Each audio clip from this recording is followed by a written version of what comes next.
Guys আসসালামু আলাইকুম, welcome to channel M. আজকে আমরা একটা বিশাল হলুদ সন্ধ্যার আয়োজন করেছি। আমি একটু একটু করে সন্ধ্যার পুরো ভিডিওটি আপনাদের সামনে তুলে ধরবো।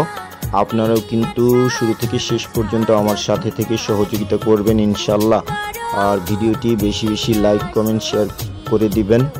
সো গাইজ আর দেরি না করে চলুন আসল ভিডিওতে যাওয়া যাক।